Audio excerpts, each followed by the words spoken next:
specifically di Setiabudi, ya apalagi kalau nggak nostalgia ya gitu ya. Iya. Zaman pacaran sekarang pacaran lagi. Biasanya aku masuk tuh sampai Bingung. Bingung. mana?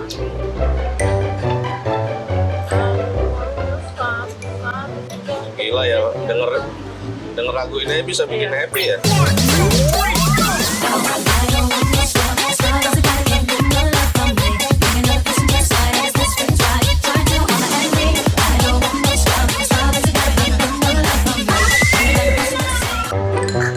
Illegal.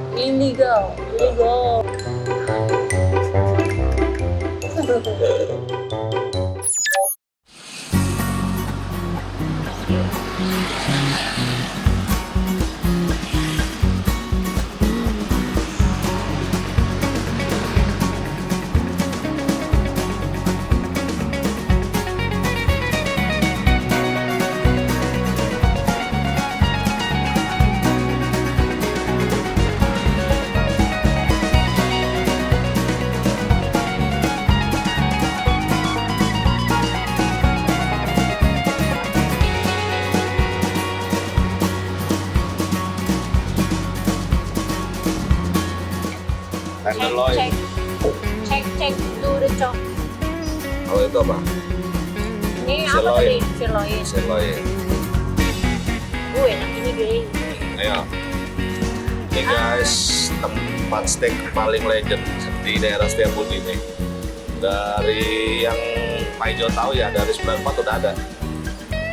94 semester 1 udah ada dia.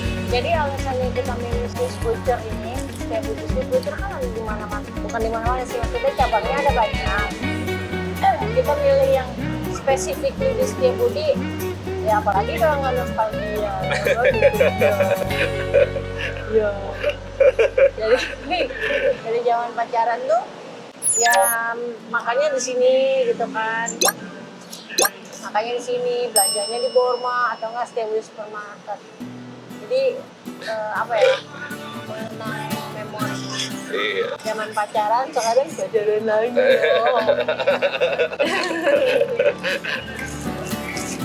Makan guys. Makan ya guys. Dulu mah affordable banget untuk jenis steak Iya. yang apa namanya, dagingnya tuh nggak kaleng-kaleng, dia sangat affordable. Bahkan untuk kantong mahasiswa ya, nggak mahal gitu. Makanya dia mungkin gara-gara itu kali dia bisa bertahan. Ramah di kantong. Kita mau coba Just Us steak karena banyak yang nge-review juga. Kalau ini kan benar-benar dari pengalaman pribadi ya. Just Us ada di Jakarta ya, waktu itu ya kita lihat ya sih. Jadi kita pesan yang medium, jadi biar masih juicy dagingnya. Terus pesannya juga yang tenderloin, sirloin yang masih banyak lemak.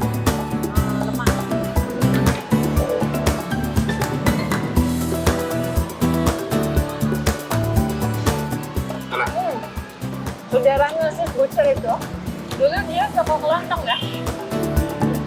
Enggak. Lu nyobain aku? Coba. Oh.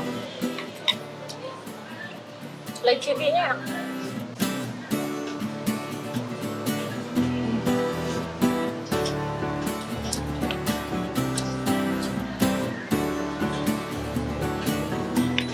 Sebenarnya kita kemarin ke tempat-tempat yang memorable. Planet Komik,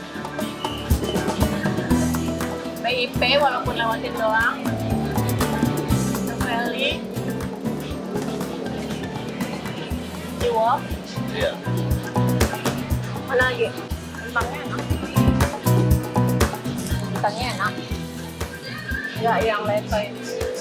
Masih panas tapi nggak apa ya? Nggak keras. Jadi suatu restoran yang dia tuh bukan franchise tapi bertahan tuh hebat. Ya. Iya. Kalau franchise kan ketahuan kan perdananya, kehebatan manajemennya ya. Franchise luar ya maksudnya ya. Apalagi kan jenis di sini jenis menunya tuh dia jagoannya kan steak sesuai namanya. Jadi orang kalau misalnya apa namanya kejepit, posisi kejepit, makannya pasti nggak makan steak tuh. Makannya kan makan daily. Yang biasa orang Indonesia makan. Hebat sih dia bisa simpai. Ininya enak ya tuh ya. Enggak tuh, nggak tengik. Kan suka ada yang tengik. Kalau yang nggak ini nggak serius. Kira-kira jam berapa? Di sini, keluar dari sini. Nah, kayak tukang motor. Keluar dari sini 17.30. Dari sini kan ngambil luggage. Ya. Nah, dari sini ngambil luggage terus ke sana kira-kira jam berapa menit nyampe? Itu aja. Kamu tanya deh Mas, kira-kira kalau misalkan Mas berapa lama ya ke stasiun Hall gitu? Jaraknya. Jaraknya ya? Nah, lihat di bagian dalam atapnya di rumah. Iya, keren. Terang.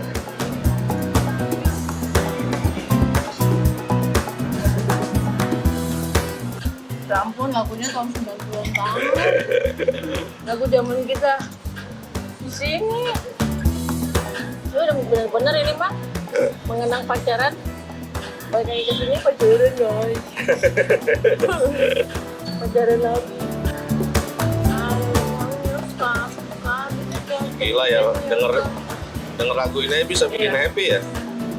Iya. Karena kita jadi inget waktu lagu-lagu ini ngetop ya deh ya. Ini tahun 90 akhir, Iya. 2000 awal. Ini Pak waktu aku SMA. Lagu ini Tapi aku sering denger juga di L50. TLC ya, karena masih zamannya. Jadi si Left Eye, Lisa Left Eye-nya konspirasinya ya guys. Karena dia say nothing about Beyonce.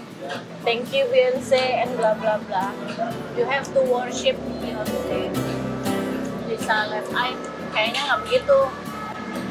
Katanya konspirasinya. Karena dia ancaman buat Beyonce sama kayak si Alia.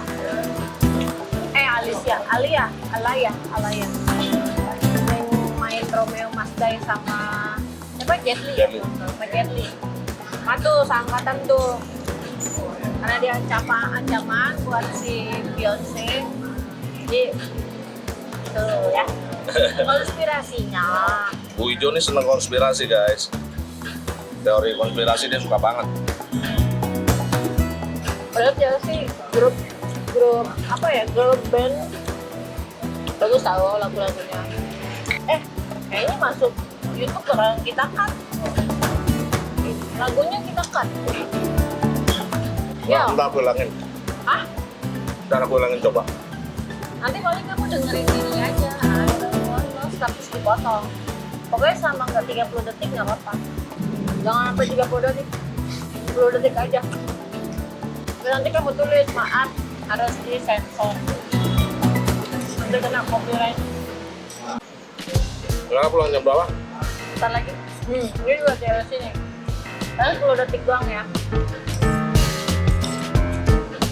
Ya kan ini TLC kan? Ya. No scrap. Tadi no scrap mah. Ini apa? Air terjun bahasanya kok. Waterfall. Ya. Bukan, ini bukan waterfall tapi. Ampun lagunya. Pas banget ini Pak. Lagi. Oh iya waterfall. In waterfall. Asik banget nih kalau nggak ada copyright ya. Tapi aku nggak mau. Susah dimakannya. Habis guys.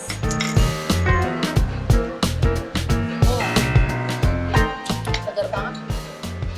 Nggak manis. Mau nggak? Satu-satu.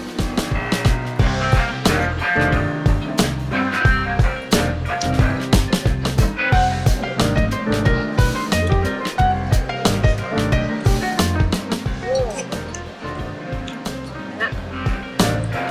Nggak mau yakin. Nggak tahu. Isinya. Tapi enggak. Masa? Illegal. Kadar happy-nya illegal. Tapi rumah mode koleksinya lagi kurang ya? Iya.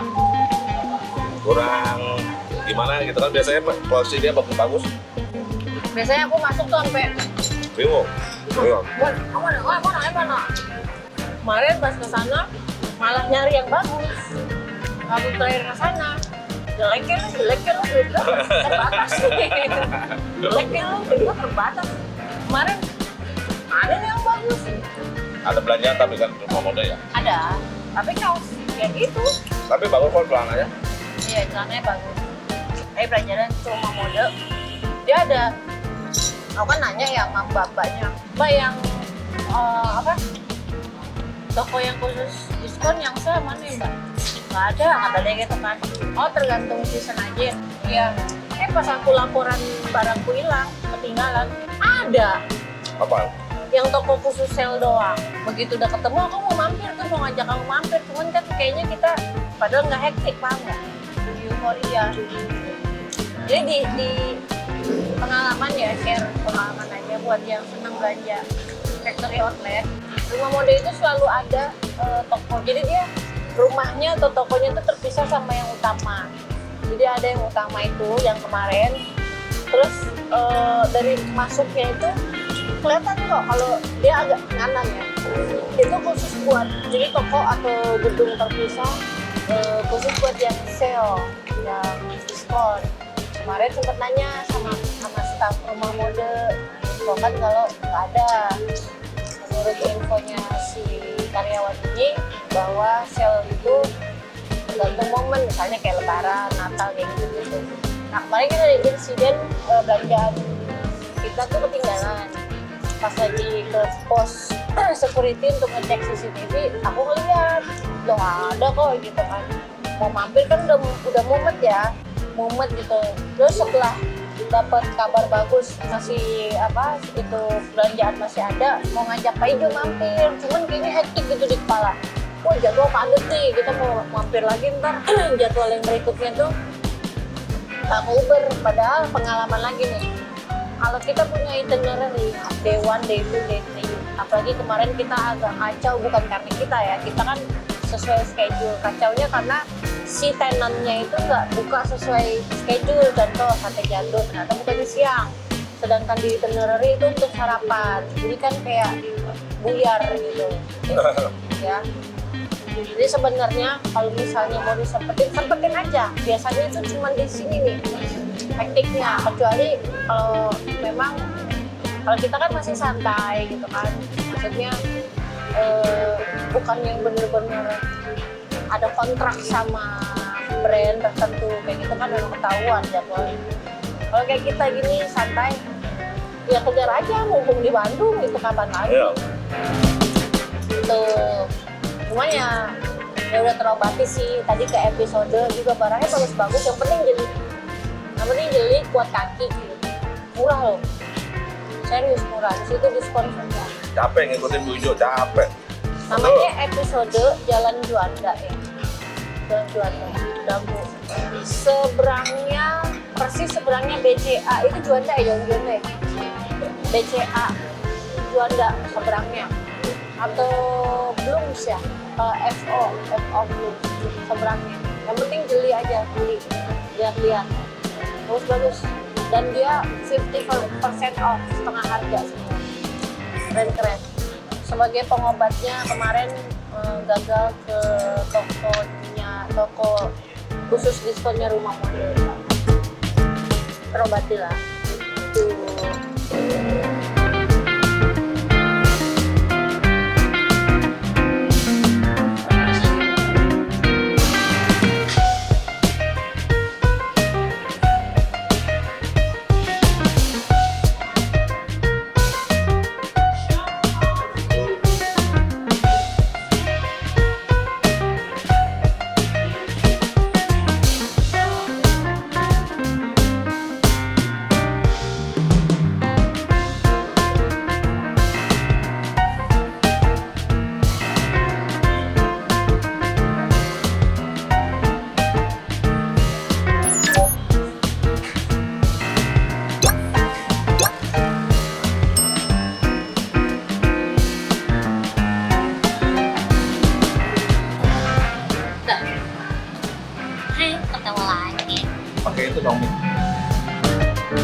Udah di penghujung, mau di penghujung. Udah selesai makan, fish butcher. Habis ini mampir hotel sebentar, ngambil tas. Habis itu langsung ke stasiun Bandung. Ini lebih cepat dari jadwal, karena di jadwal kita jam 6:30 nyampe stasiun, ternyata lebih cepat. Nggak apa-apa, udah. Jadi kalau ditanya happy nggak? Wah, level happy-nya illegal. Happy-nya illegal. Kita mau bayar-bayar, terus ke hotel, dekat kan, ke mana nih setiap terus ke stasiun Mall. Oke, sampai jumpa di stasiun Bandung.